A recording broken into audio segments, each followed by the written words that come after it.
దళిత యువకుడు పవన్పై దాడి వెనుక భూమన కరుణాకర్ రెడ్డి, భూమన అభినయ్ రెడ్డి హస్తముందని శాప్ చైర్మన్ రవినాయుడు సంచలన వ్యాఖ్యలు చేశారు.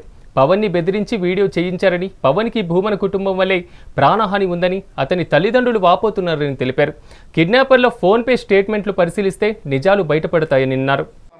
అయితే దీనిపై వెంటనే ప్రభుత్వం స్పందించి కరుణాకర్ రెడ్డి కుమారుడు అభినయ్ రెడ్డి ముఖ్య అనుచరులను కూడా అరెస్ట్ చేయడం జరిగింది, ఎవరైతే దీనికి కారకులయ్యారు.